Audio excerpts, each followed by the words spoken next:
मेरे प्यारे future chartered accountants, आप सबका बहुत बहुत स्वागत है। मित्रों, हम लोग पढ़ाई कर रहे हैं आपके सीए इंटरमीडिएट के ऑडिटिंग एंड एथिक्स नाम के सब्जेक्ट की। ठीक है, अब हम लोग आगे बढ़ने वाले हैं और इस वीडियो से हमारा नया चैप्टर शुरू होने वाला है जिसका नाम है chapter number 2, audit strategy, audit planning and audit program. 3 aspects आपको यहाँ पे ध्यान में रखने हैं। पहला एस्पेक्ट क्या है? पहला एस्पेक्ट है ऑडिट स्ट्रेटेजी, दूसरा एस्पेक्ट है ऑडिट का प्लानिंग और तीसरा पोर्शन है ऑडिट प्रोग्राम। तो इस तरीके से 1, 2 और 3 ये 3 सेगमेंट्स में इस चैप्टर के पूरे टॉपिक्स का डिस्कशन होने वाला है। ठीक है जी, ये बातें तो हमें पता चल गई, चैप्टर का नाम भी पता चल गया, बातें भी पता चल गई। और इस पहले वीडियो में हम लोग टॉपिक नंबर 1 को पढ़ने वाले हैं जिसका नाम है auditors responsibility to plan and audit of financial statements. ये टॉपिक आपको आपके स्टडी मटेरियल में चैप्टर 2 के पेज नंबर 2.4 पे मिलने वाला है। फिर से एक बार रिपीट करता हूँ मैं, auditors responsibility to plan and audit of financial statements, this is the topic that we are going to learn. चलो, अब मैं आपको अपने नोट्स में लेके चलता हूँ। पहले तो आपको स्टडी मटेरियल दिखा देता हूँ, है ना, फिर बाद में नोट्स में लेके चलता हूँ। चैप्टर नंबर 2 है हमारा ये वाला, कुछ इस तरीके से हमारे स्टडी मटेरियल में दिखता है, audit strategy, audit planning and audit program. तो आप लोग 3 चीज़ें ध्यान में रखना, strategy, planning and program with respect to audit. ठीक है, चलो, यहाँ पे आपको एक चैप्टर के ओवरव्यू की डायग्राम मिलेगी। ओवरव्यू में हमें क्या क्या दिख रहा है वो एक बार देख लो। सबसे पहले क्या है, planning and audit involves number 1 establishing the overall audit strategy, यानी ऑडिट के बारे में ओवरऑल स्ट्रेटेजी, यानी संपूर्ण ऑडिट के बारे में एक वेल थॉट आउट प्लान। उसके बाद में डेवलपिंग एन ऑडिट प्लान। अब ये जो ऑडिट प्लान होता है ये वेरी वेरी स्पेसिफिक और बहुत ज़्यादा डिटेल होता है। स्ट्रैटेजी जो है वो ओवरऑल काम के बारे में है और जो ऑडिट प्लान है वो पर्टिकुलर डिटेलिंग हमें देगा कि ऑडिट में हम कौन से प्रोसीजर्स को फॉलो करने वाले हैं।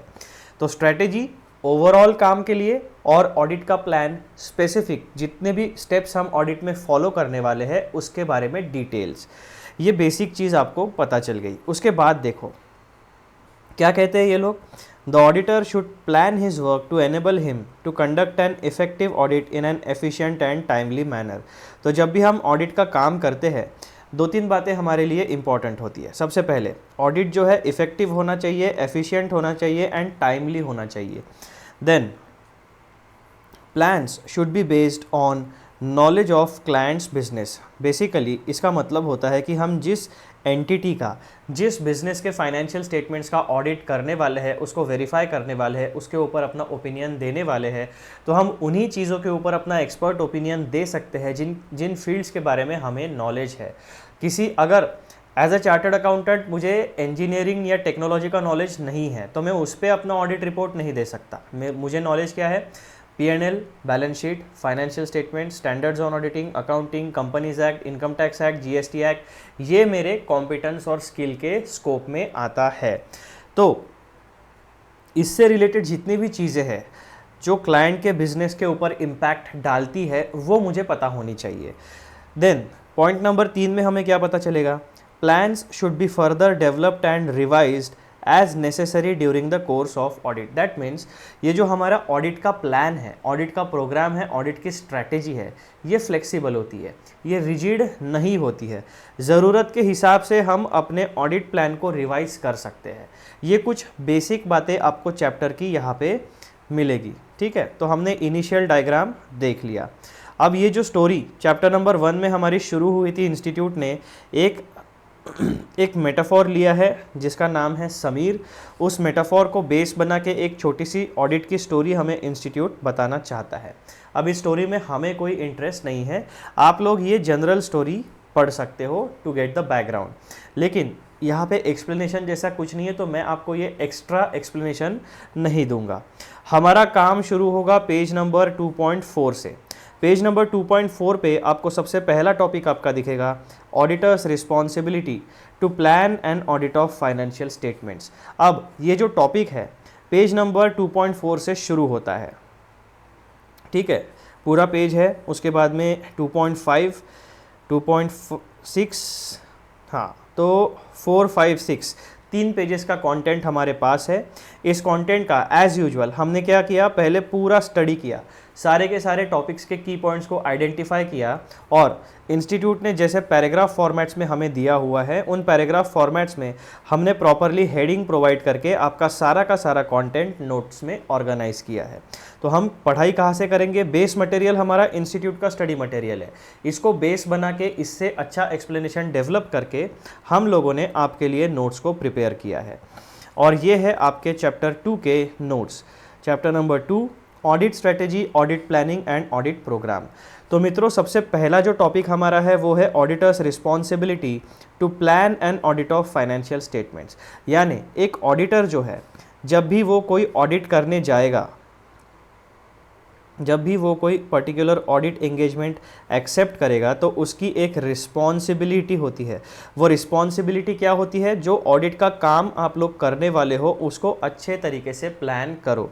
प्लानिंग करना ज़रूरी क्यों है, प्लानिंग करना ज़रूरी क्यों होता है, तो प्लानिंग करना ज़रूरी होता है ताकि हम जो ऑडिट है उसे इफ़ेक्टिवली कर पाए, एफिशिएंटली कर पाए, और जो टाइमलाइन होती है, जो डेडलाइंस होती है, एक स्पेसिफिक टाइम के अंदर उसे अच्छे तरीके से कंडक्ट कर पाए, और हमारा जो ऑडिट रिपोर्ट है, ओपिनियन है, उसे स्टेक होल्डर्स को प्रेजेंट कर पाए। तो बेसिकली इसीलिए हमें ऑडिट प्लान की ज़रूरत होती है। हम विदाउट प्लानिंग अगर कहीं पे जाएंगे तो हमारा जो डायरेक्शन है वो प्रॉपर नहीं रहेगा, जो हमारे गोल्स है वो अचीव नहीं होने वाले।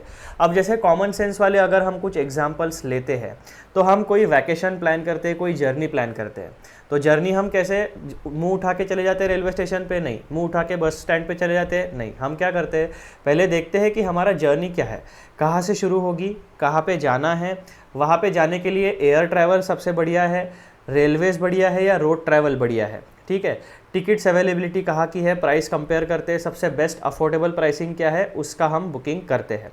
फिर हम देखेंगे कि एरोप्लेन से ऑब्वियसली कम टाइम लगता है, रेलवेज से ज़्यादा लगता है, रोडवेज और रेलवेज सिमिलर, समवॉट सिमिलर लगता है।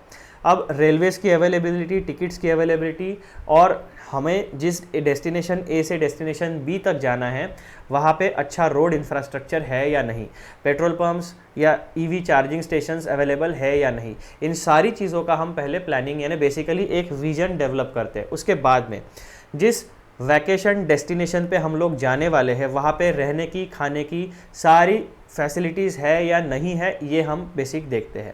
उसके बाद में कितना खर्चा होगा, रूम रेंट कितना है, रूम इंफ्रास्ट्रक्चर अच्छा है या नहीं, सेफ्टी है या सेफ्टी सिक्योरिटी अवेलेबल है या नहीं, हमें जिस तरीके की खाने की आदत है उससे सिमिलर नेचर का खाना वहाँ पे मिलता है या नहीं मिलता है। तो ये सारी चीज़ें वैकेशन पे जाने के बाद, वहाँ पे किसी डेस्टिनेशन पर जाने के बाद हमें कौन से एवेन्यूज़ कवर करने हैं, कहाँ पे एक्सप्लोर करना है, कहाँ पे शॉपिंग करना है, ये सारी चीज़ें हम थोड़ा बहुत एक आउटलाइन प्लान करते हैं, ताकि हम जब वैकेशन पे जाए तो हमने जो जो बकेट लिस्ट बनाई है उस बकेट लिस्ट पे हमारे जो जो टास्क है वो हम कंप्लीट कर सके, एंजॉय कर सके, हमारी जो हम खर्चा करते हैं उसमें से वैल्यू हमें मिले। तो हम क्या करते हैं, एक कॉमन एग्जांपल हमने लाइफ में से देखा। सिमिलरली जो ऑडिट की एंगेजमेंट है उसमें 3 पार्टीज इन्वॉल्व होती है, एक मैनेजमेंट है, एक ओनर्स है, एक ऑडिटर है। मैनेजमेंट और ओनर्स, इनका गोल एक है, इनको बिजनेस करना है।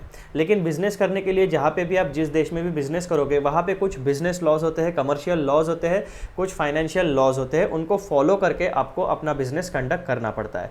तो basically overall laws, rules and regulations and applicable financial reporting framework, इन सारी चीज़ों को समझ के आपको अपने बिजनेस के फाइनेंशियल रिकॉर्ड्स को मेंटेन करना पड़ता है, ताकि income tax, GST, environmental compliances, factory compliances, labour law compliances and जो भी अदर कंप्लायंसेस है जो एक commercial and non commercial financial transactions को करने पड़ते हैं, वो सारे कंप्लायंसेस आप सही तरीके से, सही समय पर, विदाउट एनी डिसरप्शन कंप्लीट कर सके। तो बेसिकली ओवरऑल क्या होता है, हमें साल भर में क्या काम करना है, किस तरीके का बिजनेस होने वाला है, वो हम बेसिकली बजटिंग करते हैं, फोरकास्टिंग करते हैं, प्लानिंग करते हैं to achieve a certain outcome, to achieve a certain goal. तो हमारा ऑडिट का गोल क्या होता है, to express an opinion on financial statements whether they are free from material misstatement and the financial statements whether financial statements represent a true and fair nature of entities financial operations। तो ये basic हमारा overall गोल होता है। तो इस गोल को achieve करने के लिए step 1, step 2, step 3, step 4, step 5 इस तरीके से हमें पूरा का पूरा ऑडिट का प्लानिंग करना पड़ता है। तो इसीलिए ये जो रिस्पॉन्सिबिलिटी है प्लानिंग की, ये सारी की सारी रिस्पॉन्सिबिलिटी होती है एक ऑडिटर के ऊपर। तो उसमें हमें प्लानिंग करना पड़ेगा। हमारा एंगेजमेंट किस तरीके का है, जैसे हम लोगों ने पिछले चैप्टर में चैप्टर नंबर 1 में क्या देखा था, 4 तरीके की एंगेजमेंट्स होती है। पहला ऑडिट ऑफ फाइनेंशियल स्टेटमेंट्स, दूसरा रिव्यू ऑफ फाइनेंशियल स्टेटमेंट्स, तीसरा एश्योरेंस एंगेजमेंट और चौथा रिलेटेड सर्विसेज। तो इन चारों में से आपकी एंगेजमेंट, आपको क्लाइंट ने किस काम के लिए हायर किया है पहले तो वो डिसाइड होगा। दैट मीन्स स्कोप ऑफ काम, आपके वर्क का जो स्कोप है वो डिसाइड होगा। फिर आपको एंगेजमेंट लेटर मिलेगा। फिर आपका जो काम अग्री हुआ है उस काम को फुलफिल करने के लिए, उस वर्क को पूरा करने के लिए, अपने कमिटमेंट को पूरा करने के लिए आप step 1, step 2, step 3, step 4, step 5, step 6 ऐसा एक प्लान बनाओगे और वो एंटिटी को दोगे कि हम इस फलाना डेट से फलाना डेट तक आपके एंटिटी में आएंगे, इतने टाइम पीरियड में हमें फाइनेंशियल इन्फॉर्मेशन का एक्सेस चाहिए ताकि हम आपके फाइनेंशियल स्टेटमेंट्स में जितने भी आइटम्स रिप्रेजेंट होते हैं P&L अकाउंट में, बैलेंस शीट में, शेड्यूल्स में एंड नोट्स में आपने जो जो डिस्क्लोजर्स दिए हैं और आपके बुक्स ऑफ अकाउंट्स में जितने ट्रांजैक्शंस को रिकॉर्ड किया है आपने, उन सारी चीज़ों का हम वेरिफिकेशन करेंगे। उसके ऊपर हम अपना ऑडिट एविडेंस गैदर करेंगे और हमारा examination plus sufficient appropriate audit evidence, इन दोनों को मिला के हमारा फाइनली ऑडिट ओपिनियन बनता है। तो आप एंटिटी को भी पूरा अपना प्लान बताओगे, उनके रिसोर्सेज, दैट मीन्स हम वहाँ पे जब जाएंगे ऑडिट करने के लिए तो उनके एम्प्लॉयज़ का सपोर्ट भी हमें लगने वाला है, हमारे टीम मेंबर्स भी हमें लगने वाले हैं। तो बेसिकली क्लाइंट के रिसोर्सेज और एंगेजमेंट यानी ऑडिटर के रिसोर्सेज, इन दोनों रिसोर्सेज को कंबाइन करके ऑडिट की प्रोसेस को पूरी तरीके से कंडक्ट किया जाता है with in a specific period of time. और ऑडिट हमेशा हमारा इफेक्टिव और एफिशिएंट तरीके से होना चाहिए। तो इसकी रिस्पॉन्सिबिलिटी किसकी है, जो मेन ऑडिटर होता है, जो एंगेजमेंट पार्टनर होता है, जिसे किसी भी एंटिटी ने अपॉइंट किया है ऑडिट करने के लिए, उसकी रिस्पॉन्सिबिलिटी होती है। तो मैंने आपको इस टॉपिक का एक ओवरव्यू अच्छे तरीके से बताने की कोशिश की। अब हम आगे बढ़ेंगे। आगे बढ़ने के बाद हमें क्या पता चलता है कि ये जो पहला टॉपिक है इसमें हमें कुल मिलाकर पॉइंट नंबर 1, पॉइंट नंबर 2 और पॉइंट नंबर 3 यानी 3 सब टॉपिक्स में हमें इस कॉन्सेप्ट को पढ़ना है। हमारा पहला जो टॉपिक है auditors responsibility to plan and audit of financial statements, इसमें हमें कुल मिलाकर 3 सब टॉपिक्स पढ़ने हैं। Topic number 1, topic number 2, topic number 3। Topic number 1 क्या है हमारा,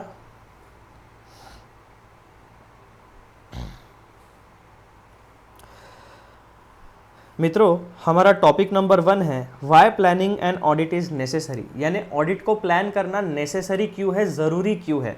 जो अभी मैंने आपको हिंदी में एक इनफॉर्मल लैंग्वेज में बातें बताई, वही यहाँ पे हमने पॉइंट वाइज तरीके से आपको फॉर्मल तरीके से यहाँ पे बताई है।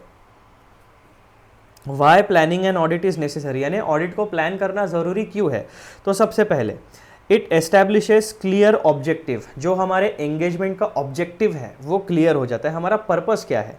उसके बाद में efficient use of resources, in objectives को अचीव करने के लिए हमें एफिशिएंट एंड इफेक्टिव तरीके से अपने रिसोर्सेस यूज़ करने हैं। देन रिस्क असेसमेंट, जो हम फाइनेंशियल स्टेटमेंट्स का चेकिंग करने वाले हैं, ऑडिट करने वाले हैं, वेरिफिकेशन करने वाले हैं, तो हमें फाइनेंशियल स्टेटमेंट से, फाइनेंशियल ट्रांजैक्शंस में, बुक्स ऑफ अकाउंट्स में ऐसे एरियाज़ ढूंढने हैं जहां पर रिस्क ज़्यादा है मटेरियल मिस स्टेटमेंट की, और जहां पर रिस्क कम है वैसे एरियाज़ हम चेक नहीं करेंगे तो भी चलेगा। लेकिन जो हाई रिस्क एरिया है जहाँ पर गलती होने की चांसेस है, तो ऐसी चीज़ों का आपको रिस्क असेसमेंट करना है। उसके बाद में understanding the entity, basically entity का जो एनवायरनमेंट है, बिजनेस एनवायरनमेंट, सोल प्रोप्राइटरशिप है, पार्टनरशिप है, LLP है, कंपनी है, एसोसिएशन ऑफ पर्सन है, बॉडी ऑफ इंडिविजुअल है, ट्रस्ट है, सोसाइटी है, एनजीओ है, गवर्नमेंट कंपनी है, पब्लिक सेक्टर यूनिट है, कौन से तरीके का लीगल स्ट्रक्चर है, उसके बाद में कौन से इंडस्ट्री में वो काम करती है, मैन्युफैक्चरिंग इंडस्ट्री में, सर्विस इंडस्ट्री में, टेलीकॉम इंडस्ट्री में, रेलवेज़ में, कहाँ पर आपके कौन से इकोनॉमी के कौन से सेक्टर में, कौन से टाइप के इंडस्ट्री में आपकी एंटिटी काम करती है। तो बेसिकली एंटिटी का जो पूरा बिजनेस एनवायरनमेंट है, उनके फाइनेंशियल ट्रांजैक्शंस का जो एनवायरनमेंट है उनको समझना, ताकि हम ऑडिट को इफेक्टिव एंड एफिशिएंट तरीके से कंप्लीट कर पाए। फिर पॉइंट नंबर 5 पे हम पढ़ने वाले हैं कोऑर्डिनेशन एंड सुपरविजन, यानी काम करते वक्त हमें हमारे ऑडिट की जो टीम होती है उसके मेंबर्स प्लस जो हमारा एंटिटी है जिसने हमें हायर किया है ऑडिट या किसी भी तरीके का रिव्यू या एश्योरेंस प्रोवाइड करने के लिए, रिलेटेड सर्विसेज प्रोवाइड करने के लिए। तो हम यहाँ पे बेसिकली ऑडिट की बात करें तो मैं अभी बाकी 3 एंगेजमेंट की बात नहीं करूँगा, केवल ऑडिट पर हमारा फोकस रहेगा। कोऑर्डिनेशन एंड सुपरविजन, इसका मतलब क्या, हमारे टीम मेंबर्स का कोऑर्डिनेशन प्लस एंटिटी के टीम जो एम्प्लॉयज़ होंगे उनके बीच में कोऑर्डिनेशन होना चाहिए, और हमारा सुपरविजन यानी जो मेन पार्टनर होता है, जो ऑडिटर होता है, मुख्य ऑडिटर, उसका सुपरविजन होना चाहिए। यानी वो मॉनिटर करेगा कि काम ठीक से हो रहा है या नहीं हो रहा है, वो मैनेजमेंट के साथ कम्युनिकेट करेगा, अपने टीम मेंबर्स को ब्रीफिंग देगा, समझाएगा कि काम किस तरीके से करना है, और ज़रूरत पड़ने पर एंटिटी जो है उनके एम्प्लॉयज़ के साथ बात करके जो भी इश्यूज़ होंगे उनको रिजॉल्व कराएगा। फिर point number 6, setting materiality levels, यानी कौन सी चीज़ें इंपॉर्टेंट है, कौन सी कम इंपॉर्टेंट है और कौन सी ज़्यादा अनइम्पॉर्टेंट है। तो इस तरीके से आप मटेरियलिटी लेवल्स को देखोगे। हाँ, materiality level means material miss statement की रिस्क सबसे ज़्यादा किस में है, इसको आप डिसाइड करोगे। पॉइंट नंबर 7 पे हम लोग पढ़ेंगे मित्रों कम्युनिकेशन विथ स्टेक होल्डर्स, यानी हमारे पूरी की पूरी ऑडिट प्रोसेस में जितने भी स्टेक होल्डर्स है, जैसे कि मैनेजमेंट, रिलेटेड ऑफिसर्स, हम लोग, एंगेजमेंट पार्टनर्स और पार्टनरशिप फर्म यानी चार्टर्ड अकाउंटेंसी की जो फर्म होगी, वहाँ के जो सीनियर पार्टनर्स है जो ये ऑडिट को कंडक्ट कर रहे हैं, उनके बीच में कम्युनिकेशन। तो पूरे के पूरे ऑडिट प्रोसेस में जितने भी स्टेक होल्डर्स होंगे उनके साथ इफेक्टिव कम्युनिकेशन होना चाहिए। देन एडाप्टेबिलिटी, यानी हमारा जो ऑडिट का प्लान है, ऑडिट की स्ट्रैटेजी है, वो रिजिड नहीं है, वो फ्लेक्सिबल है। ज़रूरत पड़ने पर हम उसमें चेंजेस कर सकते हैं, ज़रूरत पड़ने पर हम अपने ऑडिट प्लान को रिवाइज करके सिचुएशन के हिसाब से नए ऑडिट प्लान को device and develop and deploy कर सकते हैं। पॉइंट नंबर 9 पे हम लोग पढ़ेंगे कंप्लायंस विथ स्टैंडर्ड्स, यानी स्टैंडर्ड्स ऑन ऑडिटिंग के कंप्लायंस हमें करने पड़ेंगे। देन मिनिमाइजेस डिसरप्शन, अब ये जो आप पूरा का पूरा 9 स्टेप्स में जितना भी आपने प्लानिंग किया, इसका आउटकम क्या होगा, आपकी जो प्रोसेस है उसमें कम से कम डिसरप्शन होंगे, यानी डिस्टर्बेंसेस कम से कम होंगे। Minimizing the disturbances in audit process. तो मित्रों ये है हमारा सबसे पहला topic, why planning and audit is necessary. ये 10 मुद्दे आपको आंसर के तौर पर याद होने चाहिए। डायरेक्ट सवाल अगर आ गया why planning and audit is necessary, तो आपको ये मुद्दे बताते आने चाहिए। फिर पॉइंट नंबर 2, यहाँ पे हम सब टॉपिक नंबर 2 में क्या पढ़ेंगे, बेनिफिट्स ऑफ ऑडिट प्लानिंग। यहाँ पे हमें नेसेसिटी पढ़ी, यहाँ पे हमने नेसेसरी क्यों है, ज़रूरत क्यों है, तो ये 10 मुद्दे हमारे लिए ज़रूरी है, इसलिए ऑडिट का प्लान करना ज़रूरी होता है। अब जब हम ऑडिट प्लान कर लेंगे तो उसके बेनिफिट्स हमें क्या मिलने, उससे फ़ायदा क्या होगा। तो सबसे पहला फ़ायदा होगा मित्रों ये वाला, सबसे पहला फ़ायदा क्या होगा, point number 1, appropriate attention to important areas, यानी जो इम्पॉर्टेंट एरियाज़ है, हाई रिस्क एरियाज़ है, वहाँ पे हम ज़्यादा से ज़्यादा हम अपना अटेंशन दे पाएंगे, उनको अच्छे तरीके से वेरिफिकेशन कर पाएंगे। Point number 2, identify and resolve potential problems, यानी जब हम पहले ही प्लानिंग करते हैं, एंटिसिपेशन करते हैं और हमारे पास्ट का जो ऑडिट का एक्सपीरियंस है उसको भी इस ऑडिट प्लान के साथ कंबाइन करते हैं, तो ऑडिट में पूरे ऑडिट प्रोसीजर में कहाँ कहाँ प्रॉब्लम्स आ सकते हैं हम उनको पहले ही आइडेंटिफाई करके रिजॉल्व यानी उनका रिस्पॉन्स मैकेनिज्म तैयार पहले से ही रख सकते हैं। फिर तीसरा बेनिफिट हमें क्या मिलेगा, एफिशिएंट एंड इफेक्टिव ऑडिट। जब हम एक्चुअल काम शुरू करेंगे तब हमारे प्रोसेस में कम से कम डिसरप्शन होंगे। कम से कम डिसरप्शन होने का मतलब हमारा ऑडिट एफिशिएंट एंड इफेक्टिव तरीके से कंप्लीट होगा। जैसे कोई भी प्रोडक्ट या सर्विस हम बनाते हैं या किसी रेस्टोरेंट में हम जाते हैं तो वहाँ पे क्या होता है, एक स्ट्रीमलाइन प्रोसेस होती है। आप रेस्टोरेंट में जाते हो, टेबल जहाँ पे भी आपको बैठना है वहाँ पे बैठते हो, एक वेटर आता है आपसे ऑर्डर लेगा, यहाँ से स्टेप्स शुरू हो गई। आप रेस्टोरेंट में गए, टेबल आपने बुक किया, आपने टेबल बैठे आप लोग फैमिली, आपने पूरा टेबल को एम्ब्रेस किया, उसके बाद में वेटर आएगा, आपसे ऑर्डर लेगा। ऑर्डर पहले वो जाके अपने जो उनकी जो ऑर्डरिंग सिस्टम है उसमें देगा, यानी उनका जो बिलिंग सॉफ्टवेयर है वहाँ पे एंट्री कराएगा, वहाँ से टोकन जनरेट करा के किचन में जाएगा, किचन में जो उनका हेड शेफ़ होगा, जो मैनेजर होगा किचन का, उसको देगा। फिर मैनेजर बताएगा कि कौन से रेसिपी का कैसा कैसा तैयार करना है। फिर आपका पूरा का पूरा ऑर्डर, अब आप डिपेंड करता है सूप लेते हो, स्टार्टर्स लेते हो, मेन कोर्स बुलाते हो, किस तरीके का ऑर्डर आपका है उस तरीके से आपका पूरा का पूरा ऑर्डर एक साथ तैयार करके वो आपके टेबल पर सर्व करेगा। सर्व करने के बाद at the end of your dinner वो क्या करेगा, आपको आपका बिल जनरेट करके आपके टेबल पर ला के देगा, वहाँ पे आप पेमेंट करोगे एंड फिर आप वहाँ से बाहर जाओगे। इसका मतलब क्या हुआ कि पूरी की पूरी process from the starting point two the billing point streamline तरीके से हुई।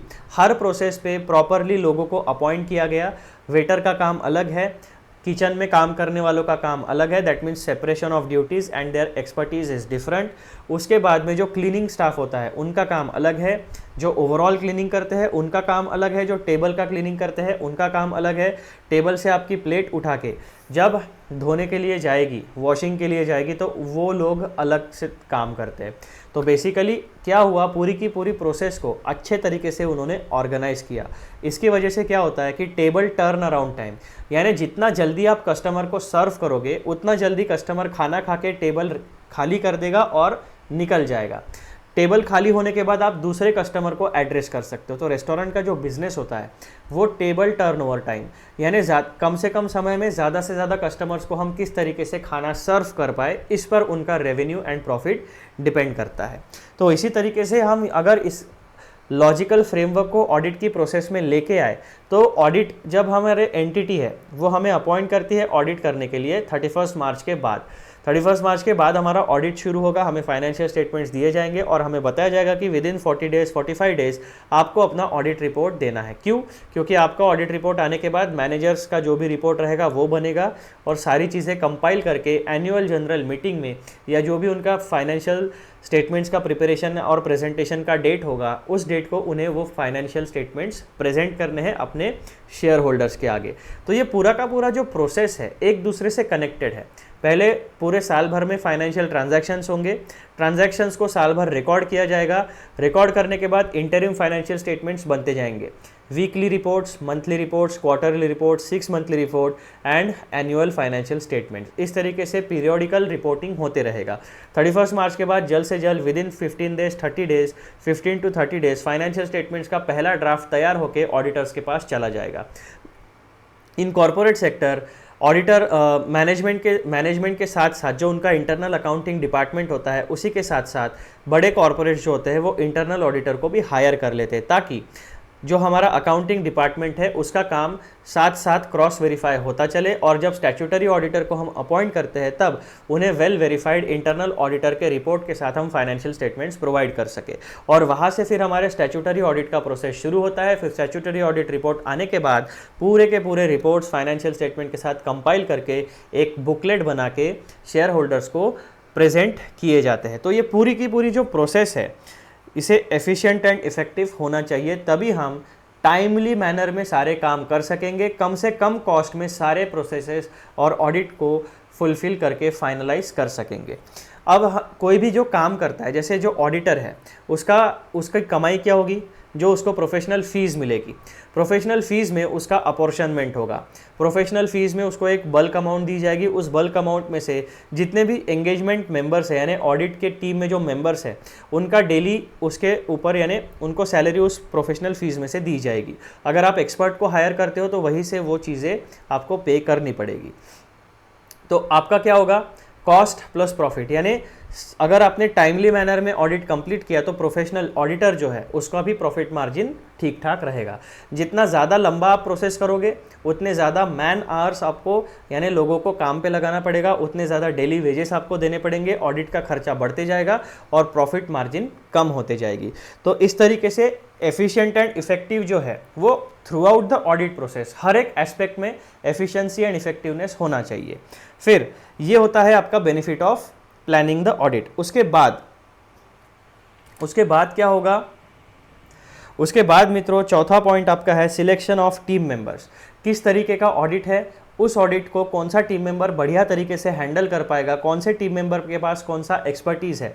अब जो बड़े बड़े ऑडिट के काम होते हैं, छोटे दुकानों में, छोटे फर्म्स में क्या होता है कि सारे के सारे जो लोग होते हैं वो सारा काम करते हैं, लेकिन जो बड़े कॉर्पोरेट्स है उसमें इनकम टैक्स का एक स्पेशलिस्ट रहेगा, उसमें जीएसटी का एक स्पेशलिस्ट रहेगा, उसमें स्टैंडर्ड्स ऑन ऑडिटिंग का एक स्पेशलिस्ट रहेगा, उसमें अकाउंटिंग स्टैंडर्ड का एक स्पेशलिस्ट रहेगा। तो आपको अपनी ऑडिट टीम का कंपोजिशन इस तरीके से बनाना है कि आपके पास human resources sufficient amount, quantity and quality दोनों हो। यानी आपके जो टीम मेंबर्स है, आपके पास क्वांटिटी भी ढंग की होनी चाहिए पूरा काम कंप्लीट करने के लिए, और उन टीम मेंबर्स की क्वालिटी यानी knowledge base, professional expertise and professional experience, ये सारी चीज़ें उनके पास होनी चाहिए। कौन से टीम मेंबर को कौन सा काम एलोकेट करोगे वो भी आप ऑडिट प्लान में क्लियरली बता सकते हो। देन बेनिफिट नंबर 5 क्या है मित्रों, direction and supervision of team and review of work. अब जो टीम होती है जो ऑडिट करती है, पूरा एविडेंस गैदर करके लाती है, उसका रिपोर्ट का ड्राफ्टिंग करती है, उसमें क्या होता है, इन सारे लोगों के काम का रिव्यू करते हैं सीनियर पार्टनर्स, फिर वो ऑडिट रिपोर्ट फाइनलाइज करते हैं। तो जब रिव्यू वर्क आता है तब वो आसानी से, अगर आपका जो पहली लेयर ऑफ वर्कफोर्स है उसने काम अच्छे से किया है तो सीनियर पार्टनर्स को रिव्यू करने का काम बहुत आसानी से हो जाता है। और जब आपके पास पहले ही प्लान है, स्टेप 1 फॉलो किया, स्टेप 2 फॉलो किया, बेसिकली एक चेकलिस्ट है, तो जब आप काम को रिव्यू करते हो तो चेकलिस्ट के हिसाब से कौन से काम आपने किए, हाँ ये किया, ये किया, ये किया, कौन से स्टेप्स बाकी है वो करके आओ। तो जब हमारे पास चेकलिस्ट होती है तो काम को ट्रैकिंग करना भी बहुत आसान होता है। जैसे कि हम लोगों ने अभी चैनल के ऊपर क्या करके रखा है, एक प्लेलिस्ट बना के रखी है। प्लेलिस्ट क्यों बना के रखी है, ताकि आपको सारे वीडियो लेक्चर्स एक सीक्वेंस से प्रॉपरली मिल जाए। जब भी आपको देखना है किसी भी टॉपिक का एक्सप्लेनेशन, आप आसानी से जाके उसको देख सको और कॉन्सेप्ट को समझ सको। तो ये क्या हो गया, सुपरविजन। इसी लॉजिक को अगर हम अच्छे से करेंगे अप्लाई ऑडिट में तो वो बेनिफिट क्या होगा, direction and supervision of team and review of work.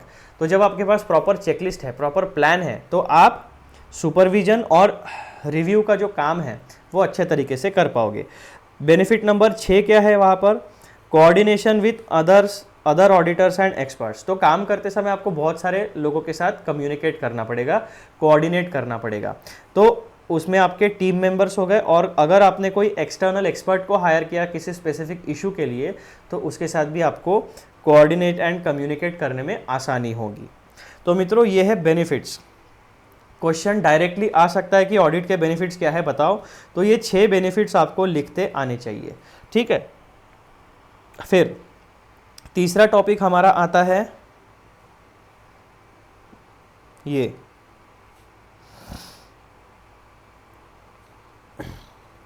Nature of audit planning process, यानी जो ऑडिट का प्लानिंग का प्रोसेस है वो किस तरीके से आगे बढ़ता है, उसमें क्या क्या चीज़ें कंसिडर करनी चाहिए।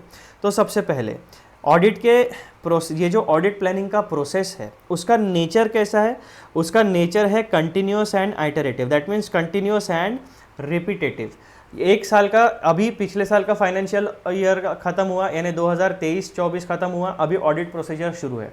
जैसे ही यहाँ के स्टैट्यूटरी ऑडिट या इंटरनल ऑडिट की प्रोसीजर ख़त्म हो जाएगी, इमीडिएटली अगले साल के ऑडिट की प्रोसीजर्स शुरू हो जाएगी। तो ये क्या है, एक कंटिन्यूअस प्रोसेस है और रिपीटेटिव प्रोसेस है। हर साल आपको वही सारी चीज़ें फॉलो करनी है।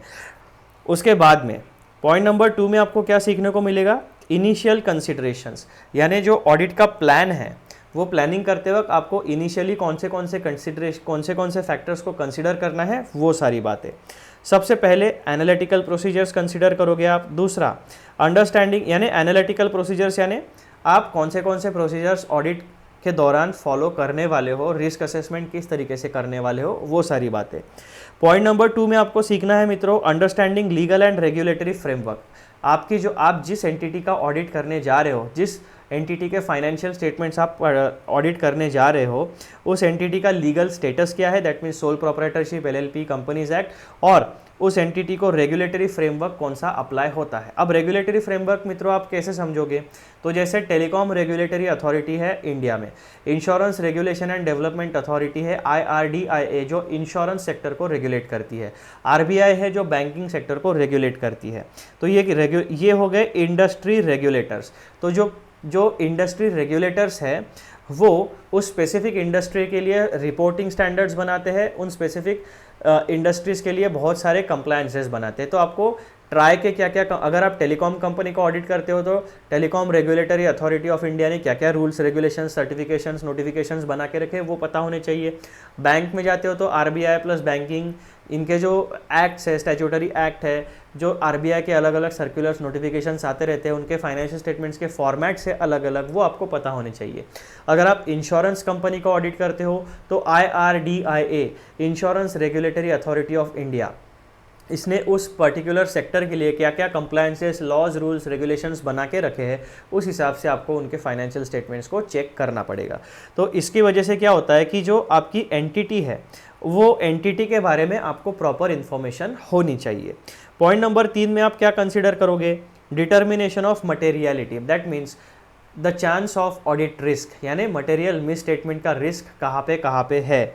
उसके बाद में इन्वॉल्वमेंट ऑफ एक्सपर्ट्स, ऑडिटर जो होता है, सीनियर ऑडिटर, उसकी टीम मेंबर्स, और कुछ सेगमेंट्स ऐसे होते हैं जहाँ पे चार्टर्ड अकाउंटेंट का कॉम्पिटेंस या स्किल नहीं होता है। जैसे हमने देखा था ऑथेंटिकेशन ऑफ डॉक्यूमेंट्स, कौन सा डॉक्यूमेंट ओरिजिनल है, कौन सा डॉक्यूमेंट फेक है, ये एक ऑडिटर नहीं बता सकता।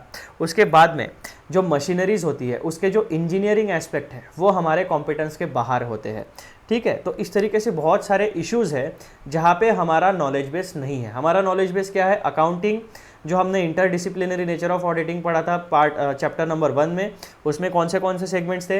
Accounting, mathematics and statistics, economics, production की प्रोसेस, और जो और 3-4 जो सेगमेंट्स थे उनका नॉलेज हमें, जो हमसे रिलेटेड है, वो पता होना चाहिए। तो ऐसे कोई इश्यूज आ सकते हैं जहां पर आपको एक्सटर्नल एक्सपर्ट को हायर करना पड़े to get his opinion to make your audit report more effective. ठीक है, फिर पॉइंट नंबर 5 में आप क्या कवर करोगे? रिस्क असेसमेंट प्रोसीजर्स, यानी फाइनेंशियल स्टेटमेंट का ऑडिट है। फाइनेंशियल स्टेटमेंट्स में इनकम, एक्सपेंसेस, असेट, लाइबिलिटीज़, ये 4 एस्पेक्ट है। इन चारों एस्पेक्ट में कहाँ पे ज़्यादा रिस्क है, यानी मटेरियल मिस स्टेटमेंट, यानी गलती होने के chances income, expense, asset, liabilities, इन 4 सेगमेंट्स में से सबसे ज़्यादा कहाँ पे है, कंप्लायंसेस में कहाँ पे गलती हो सकती है, लॉज, रूल्स एंड रेगुलेशंस में कहाँ पे गलती हो सकती है फॉलो करने में, कंप्लाई करने में, तो इसका असेसमेंट, मतलब रिस्क असेसमेंट प्रोसीजर्स। ऐसे 200 के हिसाब से हम ऑडिट रिस्क को कभी भी ज़ीरो नहीं कर सकते। ऑडिट रिस्क को हम एक्सेप्टेबली लो लेवल तक रिड्यूस कर सकते हैं, मिनिमाइज कर सकते हैं, लेकिन ऑडिट रिस्क को हम कभी भी ज़ीरो नहीं कर सकते। ये बात आप ध्यान में रखना। और जो हमारे ऑडिट एविडेंसेस होते हैं वो किस तरीके के होते हैं? वो परसुएसिव नेचर के होते हैं, वो कंक्लूसिव नेचर के नहीं होते हैं। तो इस वजह से आपको रिस्क असेसमेंट प्रोसीजर्स को कंसिडर करना ज़रूरी हो जाता है। उसके बाद में nature of audit planning process में पॉइंट नंबर 3 में हम लोग क्या पढ़ने वाले हैं? Risk assessment procedures. यहाँ पे आपको बेसिकली ओवरव्यू दिया गया है, यहाँ पे थोड़ा सा डिटेल में पढ़ाया गया है। फिर point number 4 knowledge of legal and regulatory framework. Point number 5 materiality and expert involvement. Point number 6 involvement of key engagement team members in planning audit.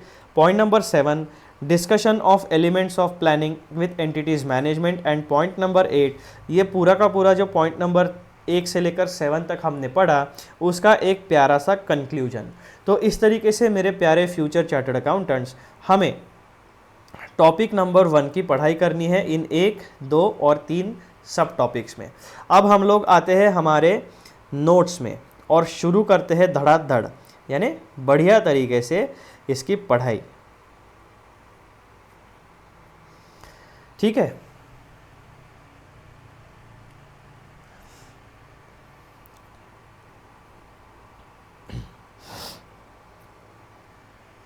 अब आगे बढ़ने से पहले एक छोटी सी रिक्वेस्ट है मित्रों, YouTube के ऊपर श्रीनिधि बोरीकर सीए इंटरमीडिएट इस चैनल को सर्च करिए, चैनल को सब्सक्राइब ज़रूर करिए, वीडियोस को लाइक करिए और सीए इंटरमीडिएट स्टूडेंट्स के साथ इसे शेयर करिए।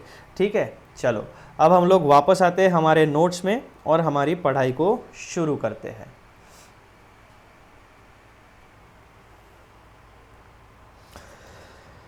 Topic number 1 auditors responsibility to plan and audit of financial statements. अब सबसे पहले आपके लिए एक इम्पॉर्टेंट नोट है यहाँ पर। वो नोट क्या कहती है? ये जो टॉपिक नंबर 1 है, इसके लिए आपका स्टैंडर्ड ऑन ऑडिटिंग 300 रिलेवेंट है। 300 ऐसे 300 का नाम क्या है? Planning and audit of financial statements. ठीक है, चलो। Planning and audit of financial statements deals with the auditors responsibility to plan and audit of financial statements. तो ये जो रिस्पॉन्सिबिलिटी होती है ऑडिट को प्लान करने की, इसके बारे में ऐसे 300 आपको गाइडलाइन प्रोवाइड करता है। स्टैंडर्ड ऑन ऑडिटिंग, हर एक चार्टर्ड अकाउंटेंट को जो भी ऑडिट करेगा या जो भी प्रोफेशनल अकाउंटेंट ऑडिट करेगा उसको कंपलसरीली फॉलो करना पड़ता है। ठीक है जी, चलो। It states that objective of auditor is to plan the audit so that it will be performed in an effective manner। तो ये ऐसे 300 हमारे काम की चीज़ है। अब टॉपिक नंबर 1 पे हम लोग आते हैं, why planning and audit is necessary. By systematically planning and audit, auditors can conduct their work more effectively, address potential issues proactively, and ultimately deliver a high quality audit report that stakeholders rely upon। तो सबसे basic चीज़ यहाँ पे इस statement पे हमने overall audit plan क्यों करना चाहिए, नेसेसरी क्यों है, उसके बारे में कहा है। क्या होता है, सबसे पहले तो हमें इफेक्टिवली ऑडिट कंप्लीट करना होता है। दूसरा point, address potential issues proactively. जब हमारे पास एक प्लान होता है तो हम उसमें थोड़ा सा फ्यूचर का फोरकास्ट रखते हैं, प्रेडिक्शंस रखते हैं कि फ्यूचर में अगर हमें ये कोई सेटबैक आया, कोई ड्रॉबैक आया तो उसको रिस्पॉन्ड कैसे करेंगे, जो प्रॉब्लम्स आएंगे उसको रिजॉल्व कैसे करेंगे। तो बेसिकली पोटेंशियल इश्यूज़ को प्रोएक्टिवली हैंडल करने का रिस्पॉन्स मैकेनिज्म हम तैयार करके रख सकते हैं। Then ultimately deliver a high quality audit report, ये हमारा ऑब्जेक्टिव है। किसको ऑडिट रिपोर्ट देना है? हमें स्टेक होल्डर्स को। ठीक है, तो इसीलिए जब हमें high quality audit report generate करना है, यहाँ पर हमें प्लानिंग करना ज़रूरी हो जाता है। पॉइंट नंबर 1, फॉलोइंग की points highlight the necessity for planning and audit in advance. आप एडवांस में प्लानिंग करोगे तो काम अच्छे से कर पाओगे। जैसे हमारी एग्ज़ाम कब है? सितंबर, जनवरी, मई, है ना। इस तरीके से हमारी एग्ज़ाम्स होने वाली है सीए इंटरमीडिएट की, या फिर साल में 2 बार या साल में 3 बार, जो भी फ्रीक्वेंसी होगी एग्ज़ाम्स की वो। तो आप लोग क्या करते हो, जो पेपर है आपका उसके पहले 3-4 महीने पढ़ाई करते हो, 1 महीना रिवीजन करते हो। तो आप क्या कर रहे हो, जब आपको पेपर में जाके परफॉर्म करना है उस परफॉर्मेंस के लिए आप पहले ही तैयारी करते हो। तो ये जो ऑडिट प्लानिंग है ये है पहले की तैयारी, यानी पूर्व तैयारी। जब हम एक्चुअल में ऑडिट करेंगे, जब हम एक्चुअल में परफॉर्म करेंगे तो हमें तैयारी पहले करनी पड़ेगी। जब भी आप किसी स्पोर्ट्स का एग्जाम्पल लोगे, अब जैसे इंडिया की क्रिकेट टीम है, क्रिकेट टीम वो क्या करते हैं, जो एक्चुअल क्रिकेट मैच है उसके पहले उनके प्रैक्टिसिंग सेशंस होते हैं। Fielding practice, fitness, batting practice, bowling practice, team bonding और बहुत सारी एक्टिविटीज़ होती है। ठीक है, तो इस तरीके से जब आपका एक्चुअल परफॉर्मेंस का डे है उससे पहले आप प्लानिंग और तैयारी पूरी कर लेते हो। तो सिमिलरली ये जो ऑडिट है, जब हम एक्चुअल में उसे कंडक्ट करेंगे उसके पहले हम जो पूर्व तैयारी करते हैं उसे कहा जाता है प्लानिंग। तो सबसे पहला नेसेसिटी क्या है? Establishes clear objectives. Planning helps to set clear objectives and scope for the audit, ensuring that all significant areas are covered।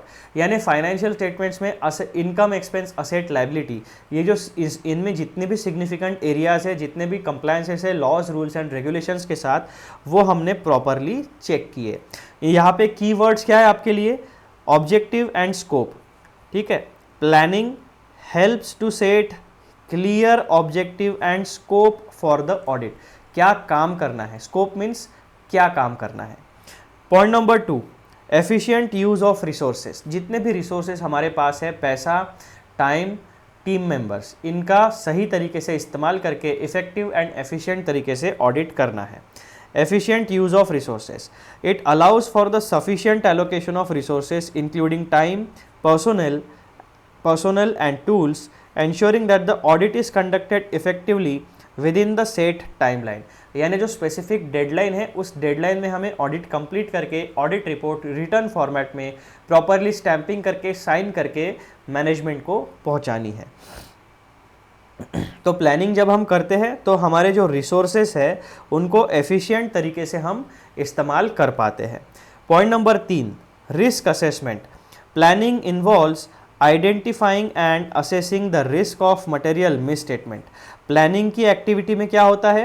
identifying and assessing the risk of material misstatements whether due to fraud or error. Planning में क्या होता है? Identifying and assessing the risk of material misstatements whether due to fraud or error. This enables the auditor to focus on high risk areas and design appropriate audit procedures. तो basically जहाँ पे भी आपका risk area ज़्यादा है, जहाँ पे भी मटेरियल मिसस्टेटमेंट होने की, गलतियाँ होने के चांसेस ज़्यादा है, वहाँ पर अगर आप पहले प्लानिंग करोगे, पूर्व तैयारी करोगे, तो आपको आपकी ऑडिट प्रोसीजर्स को उस तरीके से, अप्रोप्रिएट तरीके से डिज़ाइन करने का मौका मिलेगा। फिर पॉइंट नंबर 4 क्या होता है मित्रों? Understanding the entity. It provides the auditor with a thorough understanding of the entities operations, its environment and internal controls which is crucial for a tailored audit approach. तो जब भी आपको ऑडिट करना है तो 3 एस्पेक्ट्स आपको देखना पड़ेगा। एंटिटी के बारे में 3 चीज़ें आपको समझनी पड़ेगी। कौन सी 3 चीज़ें आपको समझनी पड़ेगी? एंटिटी के ऑपरेशंस, यानी किस तरीके के फाइनेंशियल ट्रांजैक्शंस में एंटिटी इन्वॉल्व है। उसके बाद में उसका बिजनेस एनवायरनमेंट, यानी इंडस्ट्री या सेक्टर क्या है, मैन्युफैक्चरिंग है, सर्विस है, किस तरीके का है, स्पेशल इकोनॉमिक जोन में है क्या, इंपोर्ट एक्सपोर्ट है, किस तरीके का काम है, वो देखना पड़ेगा। एंड ये सारा एंटिटी का business operation and business environment, इसको हैंडल करने के लिए एंटिटी ने, यानी बिजनेस किसी भी ऑर्गेनाइजेशन ने खुद के ऑर्गेनाइजेशन में किस तरीके के internal controls, checks and balances को इंस्टॉल किया है। जब आप इन 3 एस्पेक्ट्स के बारे में जानकारी हासिल करोगे, तब आप अपना ऑडिट अप्रोच एक अच्छे तरीके से, टेलर्ड तरीके से डेवलप कर पाओगे, स्पेसिफिक तरीके से डेवलप कर पाओगे। पॉइंट नंबर 5 क्या है मित्रों? Necessity for audit planning, coordination and supervision. Effective planning ensures proper coordination and supervision of audit team members which enhances the quality of audit. जहाँ पर भी सेनापति अच्छा होता है, उसकी फौज, अच्छे सेनापति की फौज जो अपने सेना के साथ अच्छे तरीके से कम्युनिकेट कर पाता है, क्लैरिटी के साथ कम्युनिकेट कर पाता है, तो जो सोल्जर्स होते हैं वो अपने सेनापति को हमेशा जिताते हैं। तो अगर इस लॉजिक को हम यहाँ पर ऑडिट में अप्लाई करेंगे, तो जो हमारा प्रिंसिपल ऑडिटर है वो अच्छे तरीके से अपने सेना का, यानी ऑडिट टीम का कोऑर्डिनेशन एंड सुपरविजन करेगा, तो ऑडिट की जो क्वालिटी है वो ऑटोमेटिकली इम्प्रूव होगी। Effective planning ensures proper coordination and supervision of audit team members which enhances the quality of the audit. फिर पॉइंट नंबर 6 में हमें क्या देखना है? Setting materiality levels. During the planning phase, the auditor sets materiality levels which help in determining the nature, timing and extent of audit procedures. जब हम materiality का planning करते हैं, कौन से एस्पेक्ट में, इनकम, एक्सपेंस, असेट, लायबिलिटी, इन 4 aspect में से कौन से स्पेसिफिक एस्पेक्ट में, कौन से ट्रांजैक्शंस के ऊपर सबसे ज़्यादा समय हमें देना है, जिन्हें हमें डिटेल में चेक करना है। तो ऐसे high risk areas, high value areas और इम्पॉर्टेंट एरियाज़ को हम आइडेंटिफाई करते हैं, उसे कहते हैं हम लोग मटेरियलिटी लेवल्स को मार्क करना। ठीक है, तो जब हम मटेरियलिटी लेवल्स को अच्छे तरीके से आइडेंटिफाई कर लेते हैं, तब हम ये डिसाइड कर सकते हैं कि इनकम, एक्सपेंस, असेट, लायबिलिटी, इनमें से कौन से सेक्टर में किस तरीके का ऑडिट हमें करना है, कितने समय में पूरा करना है और कौन से ऑडिट प्रोसीजर्स हमें फॉलो करनी है। That means nature, timing and extent of audit procedures हम डिसाइड कर सकते हैं। फिर पॉइंट नंबर 7 में हम आते हैं, कम्युनिकेशन विथ स्टेक होल्डर्स। पूरी की पूरी ऑडिट प्रोसेस में जितने भी इन्वॉल्व पर्सन्स है, एंटिटी, उसकी मैनेजमेंट, उसके एम्प्लॉयज़, हमारा एंगेजमेंट पार्टनर यानी चार्टर्ड अकाउंटेंट और उसके टीम मेंबर्स, और जो एक्सटर्नल अगर किसी एक्सपर्ट की ज़रूरत पड़ी तो वो भी। तो इन सारे लोगों के साथ हमें प्रॉपरली कम्युनिकेट करना है ताकि सब लोगों को प्रॉपरली अपडेटेड इन्फॉर्मेशन पता रहे, काम का स्टेटस पता रहे। Planning includes discussion with management and those charge with governance. अब जब भी आप अपने आंसर्स लिखोगे तो ये टर्मिनोलॉजी याद रखना, management and those charge with governance, ये स्टैंडर्ड जोन ऑडिटिंग में हमेशा यूज़ होती है। तो आपको भी अपने आंसर्स में जहाँ पे भी आपको ज़रूरत पड़ेगी, मैनेजमेंट लिखने की ज़रूरत पड़ेगी, तो आप यहाँ पे management and those charge with governance इस पूरे वर्ड को लिखना। Facilitating better communication and understanding of the audit process and it's requirement. Planning includes discussions with management and those charged with governance, facilitating better communication and understanding of the audit process and it's requirement. पूरे के पूरे audit में clarity रहेगी, सब लोगों के दिमाग में एकदम क्लियर कट इन्फॉर्मेशन रहेगी ऑडिट में क्या काम करना है, कहाँ तक हमारा ऑडिट पहुँचा है और फाइनल आउटकम यानी ऑडिट का गोल क्या है। तो जब हम सारे स्टेक होल्डर्स को अपने कम्युनिकेशन के लूप में रखेंगे तो हमें बार बार हमेशा अलग अलग तरीके से जाके सबको बताना नहीं पड़ेगा, एक ईमेल या एक अपडेट सारे लोगों को एक साथ चले जाएगा। तो इस तरीके से आप कम्युनिकेशन विद स्टेक होल्डर्स वाले पॉइंट को ध्यान में रखना। फिर पॉइंट नंबर 8 में आता है adaptability. A well plan audit allows for flexibility and the ability to adapt to any changes in circumstances or new information that arises during audit। अब ये ऑडिट जो है ये कोई फिल्म तो है नहीं कि जैसा हमने रिकॉर्ड कर लिया उसी तरीके से, और जो एडिट करके फाइनल वीडियो जो बनाया फिल्म का उसी तरीके से फिल्म चलेगी, नहीं।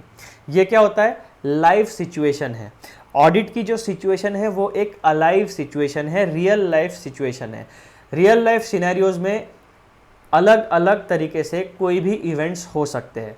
जो फ्यूचर में इवेंट्स होने वाले हैं उस पर हमारा कोई कंट्रोल नहीं होता है, इसीलिए ऑडिट में हमेशा एडेप्टेबिलिटी होनी चाहिए। दैट मीन्स वो रिजिड नहीं होना चाहिए हमारा ऑडिट प्लान, उसमें चेंजेस करने के हमें चेंजेस करने की जगह हमें बना के रखनी पड़ेगी।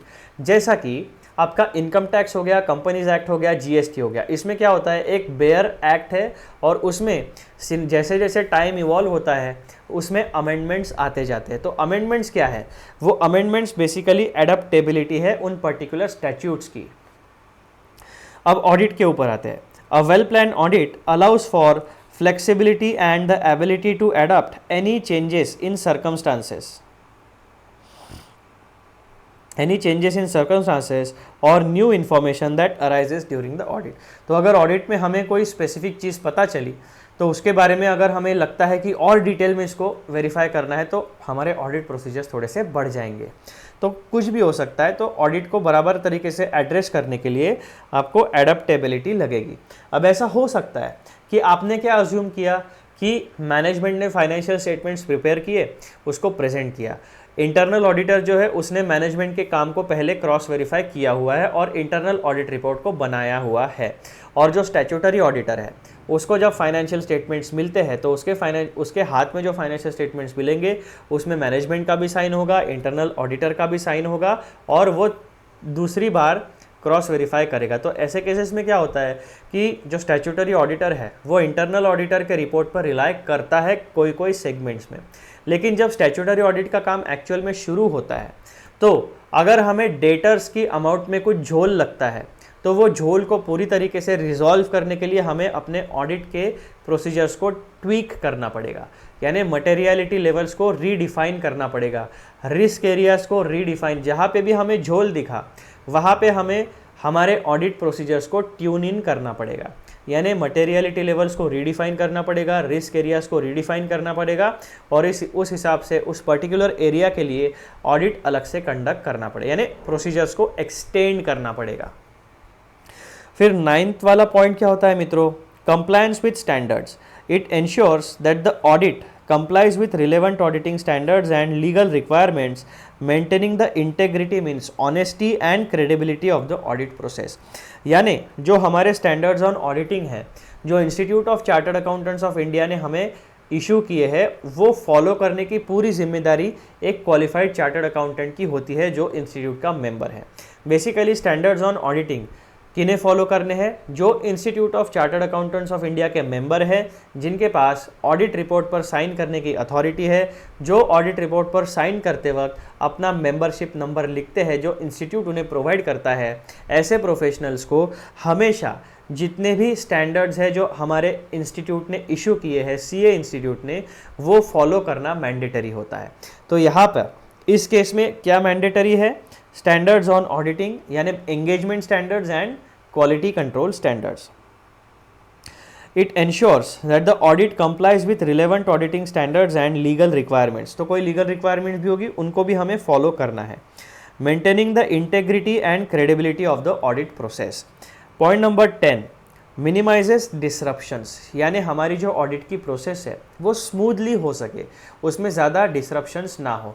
अब डिसरप्शन को समझाने के लिए मैं आपको इलेक्ट्रिसिटी का एग्जांपल दे सकता हूँ। हमारे अपने यहाँ पे इलेक्ट्रिसिटी आते रहती है, ठीक है, लेकिन क्या होता है इन जनरल बुधवार को, वेनसडे को मेंटेनेंस होता है तो इलेक्ट्रिसिटी को बंद कर दिया जाता है। इसका मतलब क्या हुआ, इलेक्ट्रिसिटी सप्लाई डिस्टर्ब हो गया। इलेक्ट्रिसिटी सप्लाई डिस्टर्ब होने के बाद उसका इम्पैक्ट कहाँ पे जाता है, तो वो सारे बिजनेसेस पे इम्पैक्ट पड़ता है जो इलेक्ट्रिसिटी को यूज़ करते हैं।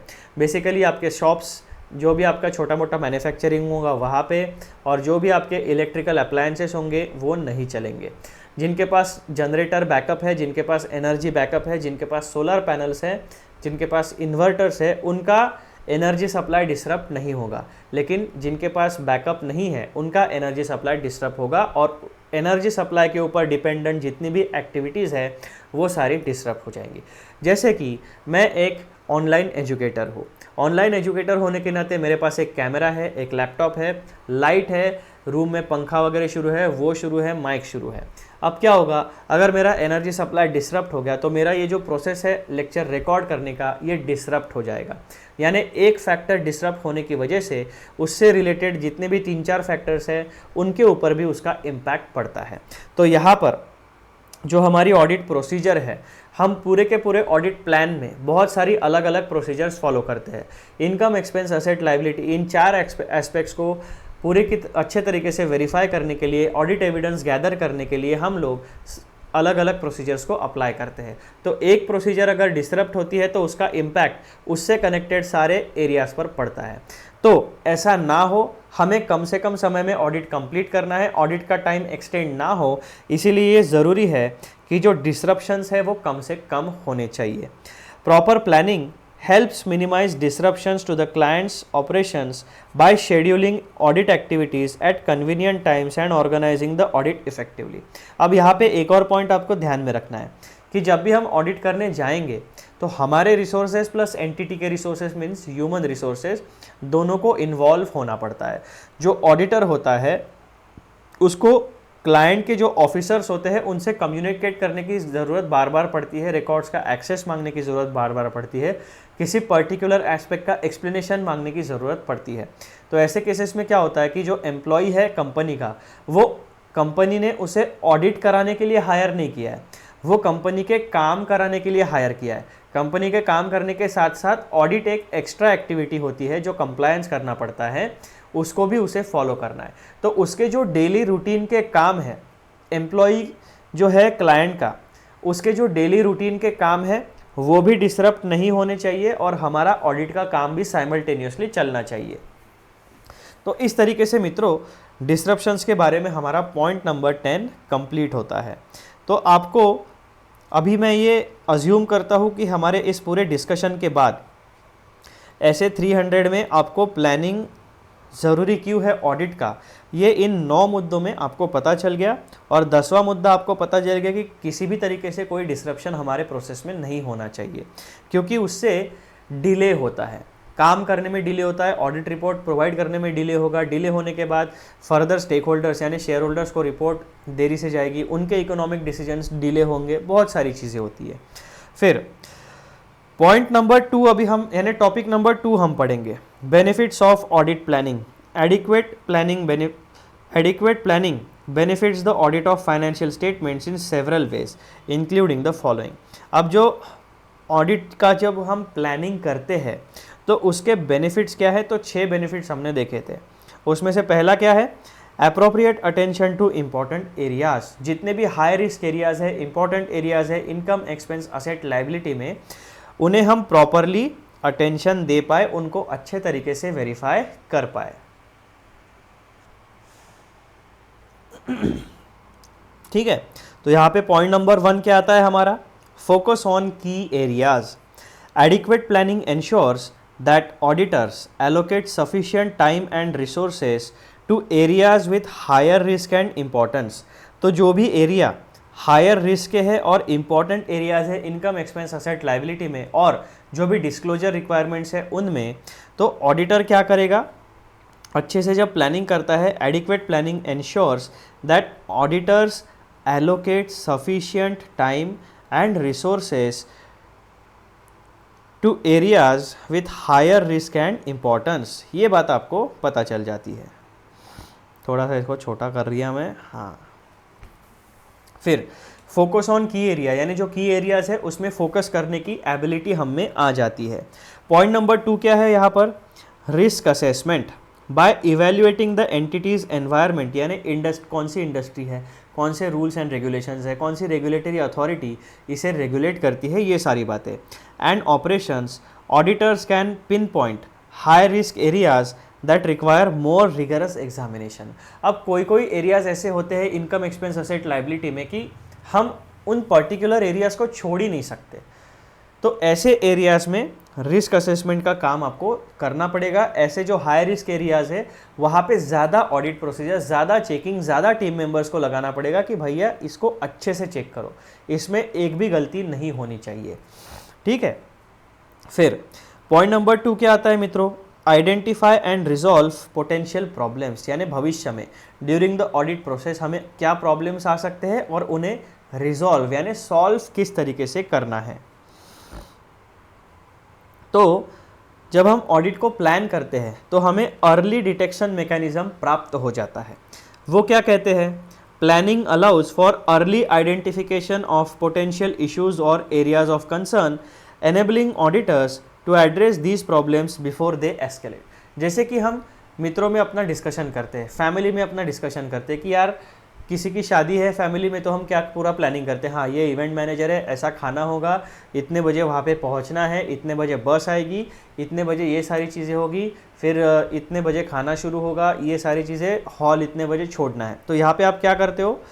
प्लानिंग करते हो। Early detection means what? अगर आप मेट्रो सिटी में रहते हो तो जब आप अच्छे से प्लानिंग करोगे तो आप ट्रैफिक को भी कंसिडर करोगे कि पॉइंट ए से पॉइंट बी तक अगर हमें पहुंचना है तो ट्रैफिक किस तरीके का होगा। वीकेंड में ट्रैफिक ज़्यादा होता है, वीकडेज में वीकेंड में ट्रैफिक थोड़ा बहुत कम होता है, वीकडेज में बहुत ज़्यादा होता है। क्यों? क्योंकि वर्किंग पॉपुलेशन ऑफिस से घर जाती है, पूरे सब लोग काम में लगे हुए रहते हैं। छोटे सिटीज़ में उतना ट्रैफिक का प्रॉब्लम नहीं है, लेकिन मेट्रो सिटीज़ जैसे मुंबई, पुणे, हैदराबाद, बैंगलोर, इन सिटीज़ में ट्रैफिक का प्रॉब्लम होता है।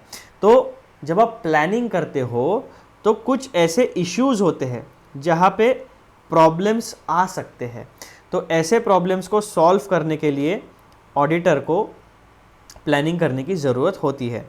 Planning allows for early identification of potential issues और areas of concern, enabling the auditors to address this problems before they escalate.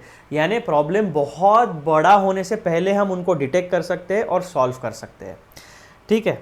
फिर प्रोएक्टिव सॉल्यूशंस, यानी रिस्पॉन्स मैकेनिज्म एक होता है और एक होता है प्रोएक्टिव, यानी पहले ही प्रॉब्लम्स को एंटिसिपेट कर लो, फोरकास्ट कर लो और उसका सॉल्यूशन पहले ही बना के रख लो। जैसे कि हमारा ऑडिट का पेपर अगर है तो हम क्या करेंगे? प्रोएक्टिव सॉल्यूशन करके। क्या है प्रोएक्टिव सॉल्यूशन? हम ये देखेंगे कि पास्ट एग्ज़ाम पेपर्स पहले जमा करो, फिर आरटीपी जमा करो, ठीक है। पास्ट एग्ज़ाम में किस तरीके के क्वेश्चंस आए थे उसमें से हम एक पैटर्न फाइंड करेंगे, कौन से टॉपिक्स पर क्वेश्चन आए थे, कहाँ पे घुमा के क्वेश्चन आए थे, कहाँ पे एमसीक्यू आए थे, ये सारी चीज़ों का एनालिसिस हम करते हैं। फिर हम क्या करते हैं कि पास्ट के ट्रैक रिकॉर्ड के ऊपर अभी इंस्टीट्यूट का ट्रेंड क्या चालू है, उस हिसाब से करंट एग्जाम में क्या पेपर में क्वेश्चन पूछे जा सकते हैं उनको एंटिसिपेट करते हैं।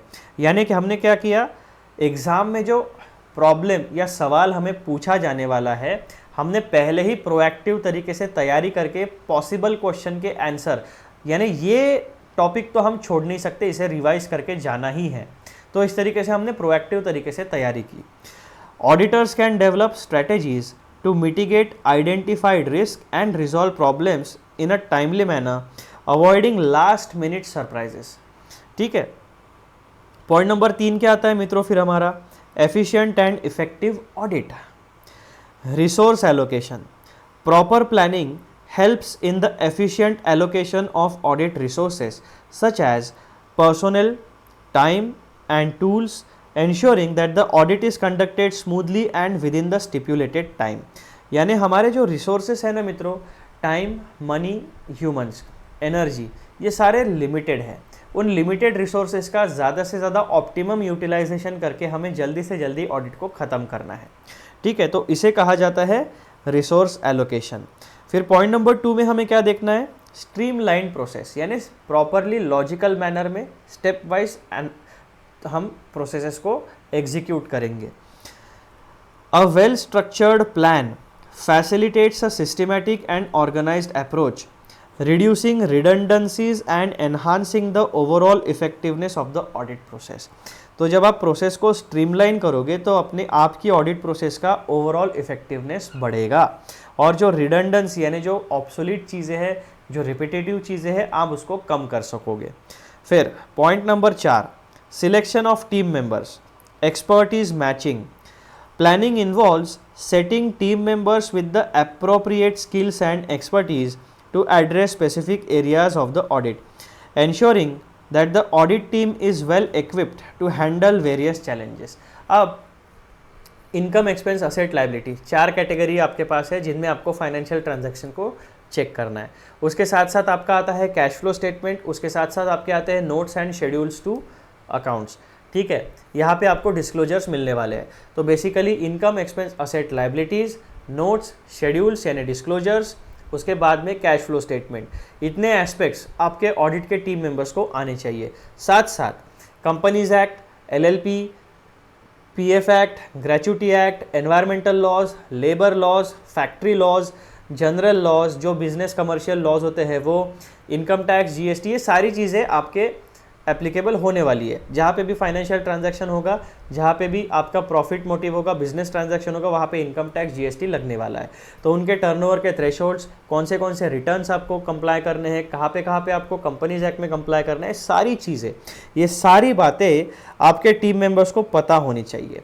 तो आपके क्या होते हैं, टीम में स्पेसिफिक एरिया के एक्सपर्ट होते हैं, और कुछ ऐसे भी लोग होते हैं जिनके पास सारे फील्ड्स का जनरल नॉलेज होता है, वो एक्सपर्ट नहीं होते, तो वो कम रिस्क वाले एरियाज़ का काम करके रखेंगे, और जो आपके एक्सपर्ट टीम मेंबर्स हैं उनको आप कॉम्प्लेक्स सिचुएशंस को, कॉम्प्लेक्स चीज़ों को एनालिसिस करके ऑडिट करने के लिए भेजोगे।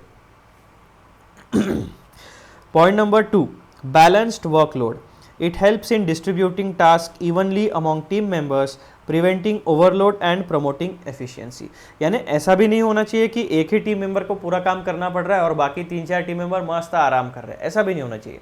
जो भी आपका वर्कलोड है उसको प्रॉपरली डिस्ट्रीब्यूट करके आपके सारे टीम मेंबर्स को उनके स्किल्स के हिसाब से, उनके नॉलेज के हिसाब से काम पे लगाओ। फिर पॉइंट नंबर 5, ये क्या कहता है मित्रों हमें, direction and supervision of team and review of work. यानी ड्यूरिंग द ऑडिट प्रोसेस आपको आपके टीम मेंबर्स को प्रॉपर डायरेक्शन में पुश करना है, उसके बाद में वो क्या काम करते हैं उसे अच्छे तरीके से सुपरवाइज भी करना है, और आपका जो टीम है वो जो काम करेगा उसका रिव्यू भी आपको करना पड़ेगा as a senior audit partner. ठीक है, सीनियर एंगेजमेंट पार्टनर के तौर पर। फिर पॉइंट नंबर 1 क्या आता है इसमें, clear guidance. Adequate planning provides a clear roadmap for the audit team, outlining specific tasks, responsibilities and timelines।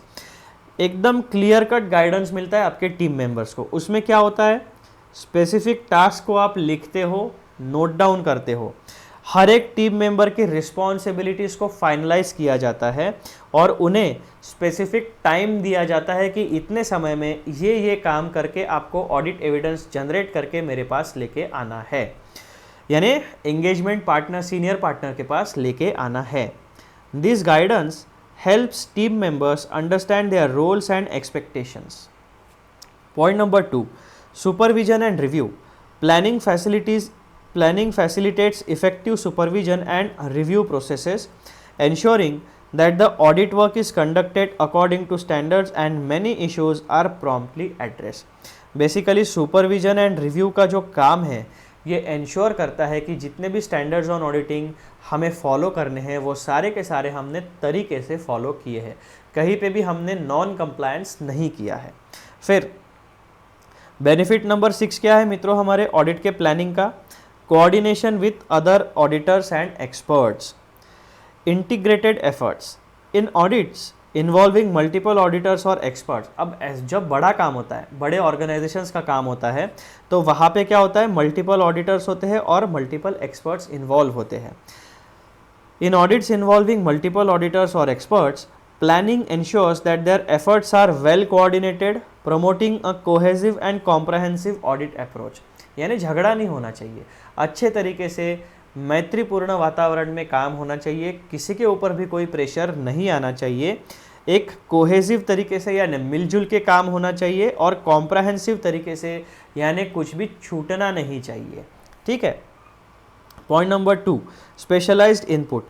Engaging specialists and coordinating their input during the planning stage ensures that complex or technical issues are adequately addressed by experts, enhancing the quality of the audit. तो specialised input यानी जहाँ पर भी experts की ज़रूरत है वहाँ पर उन्हें अच्छे तरीके से गाइड करो, सुपरवाइज करो, उन्हें फ्रीडम दो काम करने का, ताकि वो अच्छे तरीके से अपनी ड्यूटीज़ को फुलफ़िल करे और आपकी ऑडिट और आपके ऑडिट का जो क्वालिटी है वो एनहांस हो सके। तो ये थे मित्रों 6 benefits of planning audit. Direct question इसके ऊपर आ सकता है, बनता है, आ सकता है मीन्स ये डायरेक्ट क्वेश्चन का डायरेक्ट आंसर है। पहला वाला टॉपिक जो था वो भी डायरेक्ट क्वेश्चन था, why planning and audit is necessary.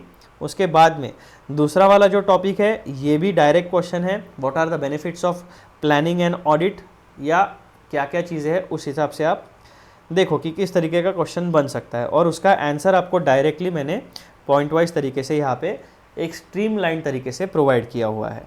फिर नेक्स्ट टॉपिक हमारा क्या आता है मित्रों? नेक्स्ट टॉपिक हमारा आता है nature of audit planning process, यानी किस तरीके का काम है ऑडिट को प्लान करना, उसका नेचर क्या है, स्वभाव किस तरीके का है, क्या काम हम एक्चुअली में प्लानिंग के दौरान करते हैं। तो यहाँ पर देखो आपको पॉइंट नंबर 1 दिखेगा, कंटिन्यूअस एंड आइटरेटिव प्रोसेस, यानी ऑडिट का जो प्लानिंग का प्रोसेस है ये एक ऑनगोइंग प्रोसेस है जो कंटिन्यू बेसिस पर चलते रहेगा। जब तक आपकी बिजनेस ऑर्गेनाइजेशन बिजनेस करते रहेगी तब तक ऑडिट का काम भी कंटिन्यू बेसिस पर साल दर साल चलते रहेगा। फिर iterative process means repetitive process, एक साल, दूसरा साल, तीसरा साल, चौथा साल, पाँचवा साल, जितने साल तक आपकी बिजनेस ऑर्गेनाइजेशन सर्वाइव करेगी उतने सालों तक आपकी प्रोसेस ऑडिट की रिपीट होते रहेगी। पॉइंट नंबर 1 में क्या होता है मित्रों? Audit planning refers to the process by which auditors prepare for an audit engagement ensuring that they allocate appropriate attention and resources to significant areas। तो आपके जो resources है, जो आपका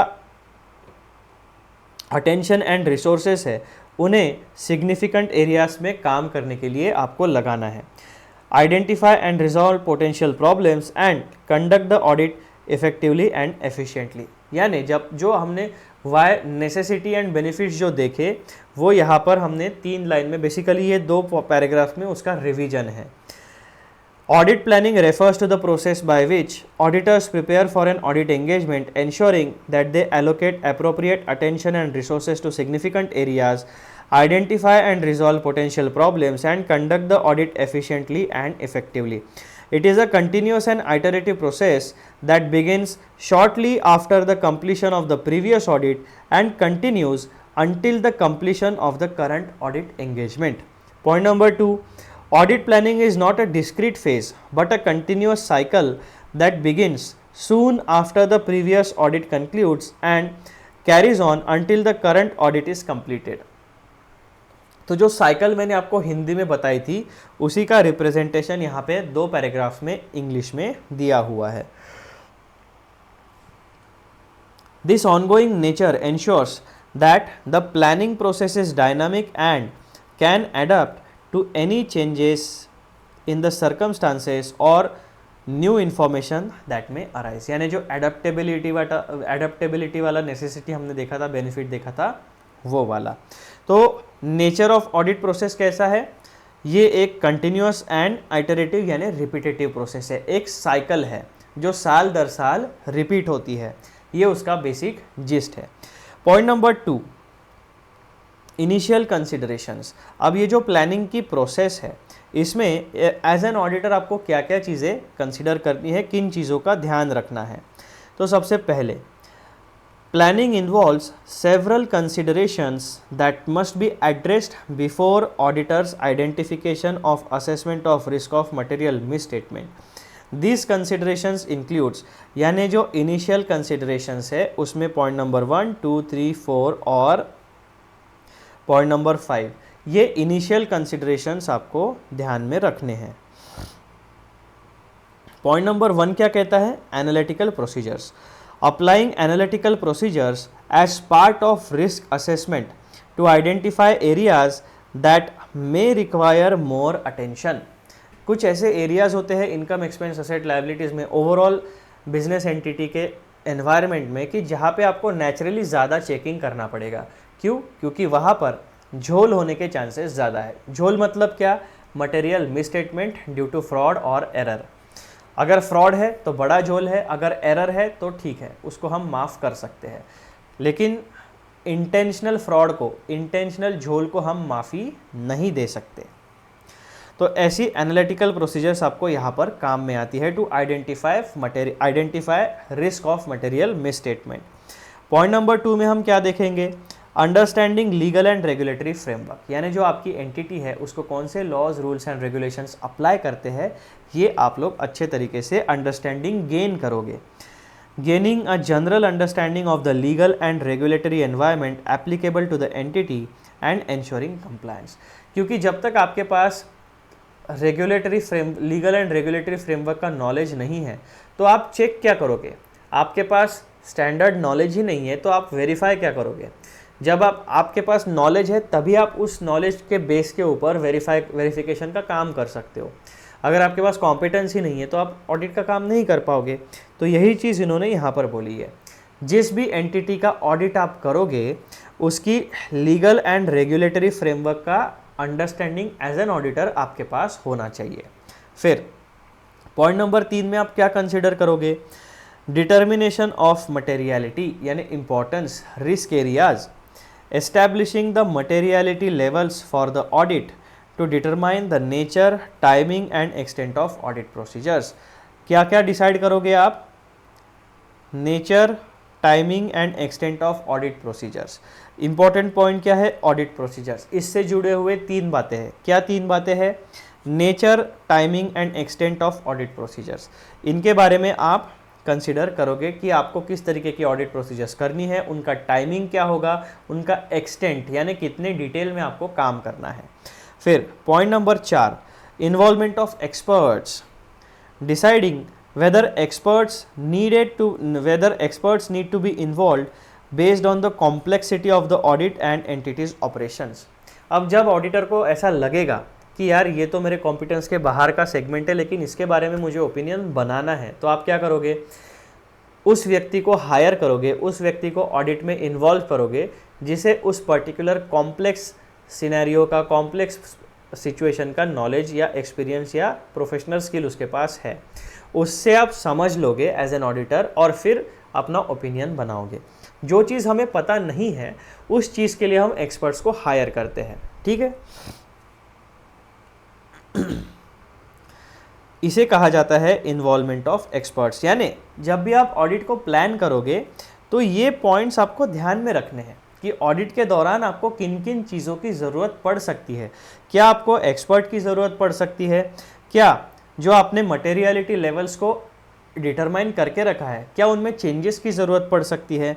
क्या during the period of audit government ने कोई structural changes किए हैं, जैसे कि डिमोनेटाइजेशन हो गया था, वो ड्यूरिंग द ईयर हुआ था। उसके बाद में जीएसटी अप्लाई हो गया 2017 से। इनकम टैक्स में फाइनेंस एक्ट के आने के बाद साथ साथ इनकम टैक्स में अमेंडमेंट्स आते हैं। तो आपके जो लीगल एंड रेगुलेटरी फ्रेमवर्क है, ड्यूरिंग द ऑडिट प्रोसेस क्या क्या चेंजेस होते हैं जिसकी वजह से आपके उस पर्टिकुलर फाइनेंशियल ईयर के फाइनेंशियल स्टेटमेंट्स में क्या इम्पैक्ट पड़ता है, ये आपको ध्यान में रखना पड़ेगा। और इस वजह से आपको पॉइंट नंबर 2 भी ध्यान में रखना पड़ेगा। ठीक है, तो जब भी आप ऑडिट करोगे, प्लान करोगे और ऑडिट की प्रोसेस को एग्जीक्यूट करोगे तो ये सारे मुद्दे आपको ध्यान में रखने पड़ेंगे। पॉइंट नंबर 5 में क्या कहा गया है? Risk assessment procedures. Planning the risk assessment procedures to identify and assess the risk of material misstatement. क्या है? फिर से पढ़ो। Planning the risk assessment procedures to identify and assess the risk of material misstatement. यानी आप ऐसी procedures को लगाओगे ऑडिट में जिसकी मदद से आप रिस्क को असेस कर पाओगे। Income, expense, asset, liability, 4 areas में प्लस कैश फ्लो स्टेटमेंट में, बुक्स ऑफ अकाउंट्स में, फाइनेंशियल रिकॉर्ड्स में, नोट्स एंड डिस्क्लोजर में कहाँ पे मटेरियल मिसस्टेटमेंट का रिस्क है। जहाँ पे रिस्क ज़्यादा है वहाँ पे ऑडिट की प्रोसीजर्स का नेचर चेंज होगा। मोर डिटेल्ड, मोर कॉम्प्रहेंसिव नेचर की प्रोसेसेस वहाँ पे आपको इम्प्लीमेंट करनी पड़ेगी। तो ये है इनिशियल कंसिडरेशंस। ठीक है मित्रों, nature of audit planning process में हमने 2 पॉइंट पढ़ लिए हैं। पहला है कंटिन्यूअस एंड इटरेटिव प्रोसेस, यानी रिपीटेटिव प्रोसेस है, ये हमें पता चल गया। दूसरा हमें क्या पता चला है मित्रों, इनिशियल कंसिडरेशंस, यानी 5 मुद्दे हमें हमेशा ध्यान में रखने ड्यूरिंग द ऑडिट प्रोसेस। अब आगे बढ़ते हैं और तीसरा मुद्दा हमारा क्या है, रिस्क असेसमेंट प्रोसीजर्स। इसके बारे में हम लोग जानकारी लेते हैं। These procedures are critical for obtaining understanding of the entity's environment, including its internal controls। यानी किसी भी एंटिटी के, किसी भी बिजनेस ऑर्गेनाइजेशन में वो इंटरनली क्या क्या प्रोसेसेस फॉलो करते हैं, क्या क्या चेक्स एंड बैलेंसेस है, क्या क्या सिक्योरिटी मेजर्स उन्होंने लिए हुए, ये पूरी सिस्टम को कहा जाता है इंटरनल कंट्रोल्स।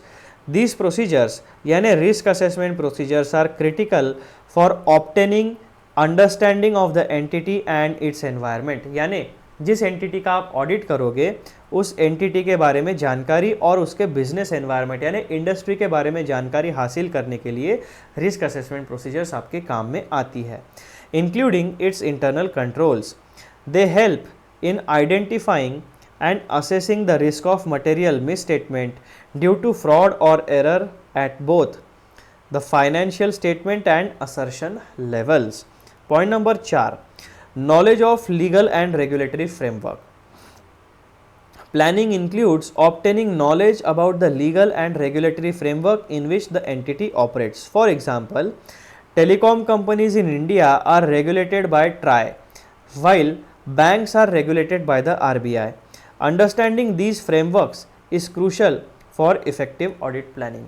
यानी जो रेगुलेटरी अथॉरिटी है उसने उस इंडस्ट्री में किस तरीके का फाइनेंशियल रिपोर्टिंग होगा, किस तरीके के फॉर्मेट्स होंगे, फाइनेंशियल स्टेटमेंट्स में कौन से कंटेंट को इंक्लूड किया जाएगा, ये सारे रेगुलेशंस ये रेगुलेटरी अथॉरिटी कभी कभी बताती है।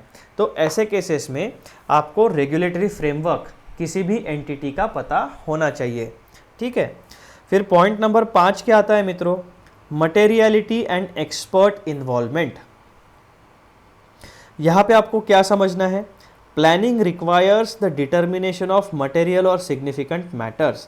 It also involves considering the need to involve experts particularly when dealing with complex business areas. Additionally, planning involves performing risk assessment procedures to identify and assess risk of material misstatement. Audit का main purpose क्या है, independent examination of financial information और उस independent examination के basis के ऊपर auditor का opinion express करना। ये हमारा ओपिनियन एक्सप्रेस करना हमारा मेन काम होता है।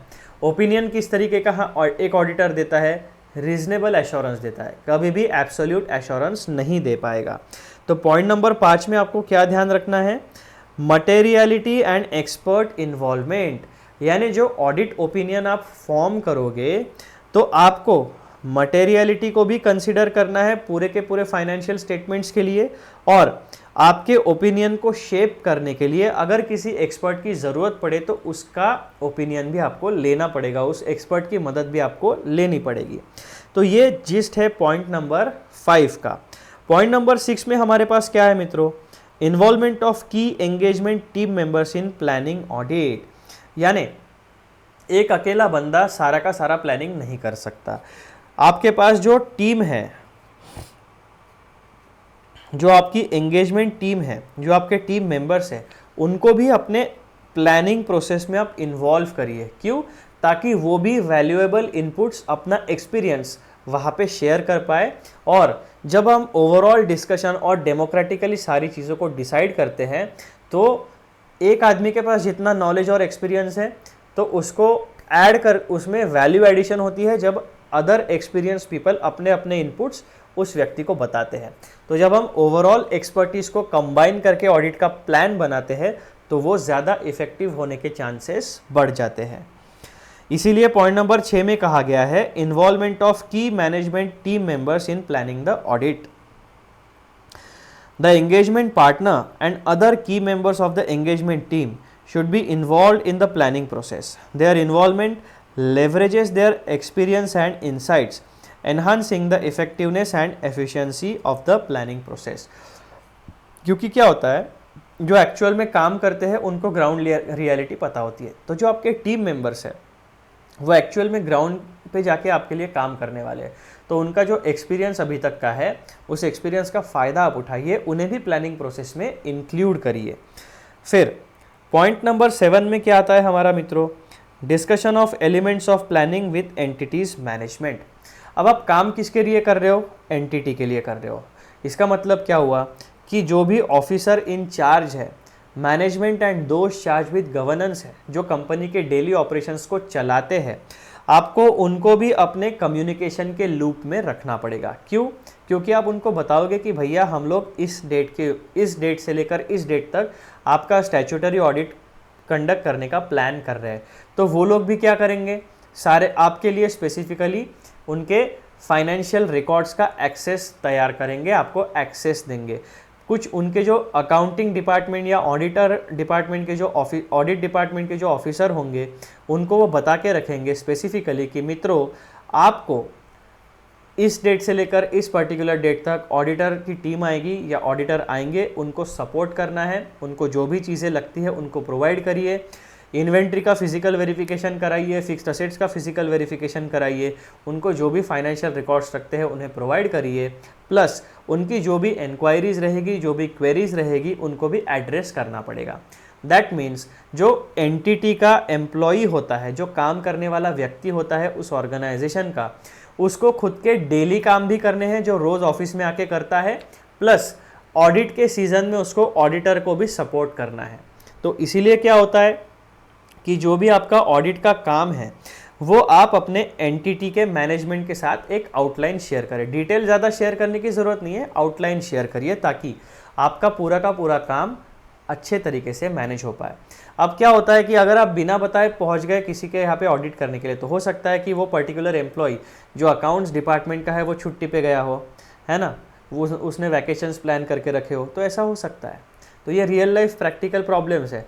तो जब ऑडिट होता है तब कोई भी व्यक्ति जो रिलेवेंट ऑफिसर है उसको छुट्टी पे नहीं जाना चाहिए। तो ये सारी चीज़ें होती है, इसीलिए मैनेजमेंट के साथ भी कम्युनिकेशन होना ज़रूरी है। Auditors may discuss elements of planning with entities management to facilitate the audit's conduct and management. However, care must be taken to ensure that these discussions do not compromise the audit's effectiveness. Audit का effectiveness में किसी तरीके का कोई compromise नहीं होना चाहिए। तो मित्रों, इस तरीके से ये जो 7 पॉइंट्स है इसको आपको ध्यान में रखना है इनिशियल कंसिडरेशंस, यानी जब आप ऑडिट का प्लान करते हो तो ये सारे पॉइंट्स के ऊपर आपको ध्यान देना पड़ेगा। ठीक है, अब जो चीज़ें हमने यहाँ पे पढ़ी है उन सारी चीज़ों का जो कंक्लूजन है वो मैं आपको एक छोटे से पैराग्राफ में बताता हूँ। Audit planning is a foundational element of audit process, यानी ये जो ऑडिट की प्रोसेस है उसका फाउंडेशन क्या है, ऑडिट का प्लानिंग का process, involving continuous and iterative steps to ensure that comprehensive and effective audit engagement. एक बार फिर से पढ़ते हैं।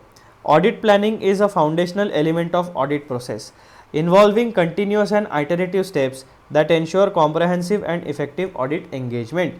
It includes initial considerations such as analytical procedures, understanding regulatory frameworks, determining materiality, involving experts and performing risk assessment. The involvement of key team members and discussions with management further enhance the planning process, ensuring that the audit is conducted effectively and effectively while maintaining high standards of quality and reliability. तो जितनी भी बातें हमने topic number 1, 2 और 3 में पढ़ी उन सारे का सारा कंक्लूजन यहाँ पे आपको अंग्रेजी भाषा में दिया हुआ है। ठीक है मित्रों, तो ये था आपका topic number 1 from chapter number 2। ये आपका वीडियो लेक्चर हो गया कंप्लीट।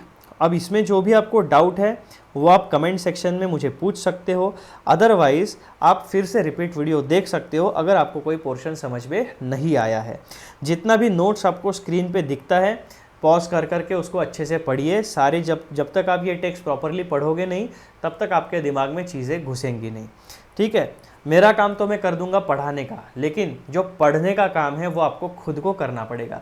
जब तक आप खुद होके ये चीज़ें पढ़ोगे नहीं, आपके दिमाग में फिक्स नहीं होगी, आपकी मेमोरी क्रिएट नहीं होगी, और अगर आपकी मेमोरी क्रिएट नहीं होगी तो आप पेपर में परफॉर्म नहीं कर पाओगे। ठीक है, तो ये जो ऑडिट का टॉपिक है ये हमारा कंप्लीट होता है, जिसका नाम था auditors responsibility to plan and audit of financial statements. 3 मुद्दे हमने पढ़े। अब हमारा एज यूजुअल क्या काम है, हम एज एन ऑडिटर इसको ग्रीन टिक लगा देते हैं। ये टॉपिक हमारा रेडी हो गया है। उसके बाद में जो हमारा डॉक्यूमेंटेशन है यानी सोर्स डॉक्यूमेंट, उस सोर्स डॉक्यूमेंट को भी हम वेरीफाइड टिक लगा के वेरिफिकेशन कर देते हैं कि हमारा यहाँ का जो है टॉपिक पेज नंबर 2.4 से लेकर 2 जितना भी उसका था वो हमने कंप्लीट कर दिया है। तो इस तरीके से मित्रों ये वीडियो मैं यहाँ पे अभी ख़त्म करने वाला हूँ, लेकिन जाने से पहले आप लोगों से एक छोटी सी रिक्वेस्ट है। वो क्या है, चैनल को यूट्यूब पर ढूंढिए, नाम है Shrinidhi Borikar CA intermediate channel का नाम है। चैनल को सब्सक्राइब करिए, सारे बेल नोटिफिकेशन ऑन करिए, लाइक करिए वीडियो को और शेयर करिए। ठीक है, वीडियोस को शेयर करिए। चलो हम लोग मिलते हैं अगले वीडियो में अगले टॉपिक के साथ। तब तक के लिए टेक केयर एंड अच्छे से पढ़ाई करते रहिए। पढ़ाई करना भी, जैसे ऑडिट का जो प्रोसेस है प्लानिंग का, वो कैसा है, कंटिन्यूस एंड आइटरेटिव, यानी कंटिन्यूस बेसिस पे आपको काम करना है, प्लानिंग करना है। आइटरेटिव मीन्स रिपीटेटिव, एक साइकिल है। उसी तरीके से जब तक आप सीए फाइनल के दोनों ग्रुप्स पास नहीं कर लेते, आपको भी ऑडिट प्लानिंग का जो प्रोसेस है उसी तरीके से कंटिन्यूस बेसिस पे पढ़ाई करनी है और आइटरेटिव नेचर की पढ़ाई करनी है। दैट मीन्स कंटिन्यू बेसिस पे रिवीजन करते रहना है। Revision is the key to success. ये बात आप लोग ध्यान में रखना। जो भी व्यक्ति स्टूडेंट रिवीजन नहीं करेगा वो सीए के एग्ज़ाम्स या दुनिया में कोई भी एग्ज़ाम्स पास नहीं कर पाएगा। इनिशियल पढ़ाई is important but revision is more important. चलो अगले वीडियो में मिलते हैं।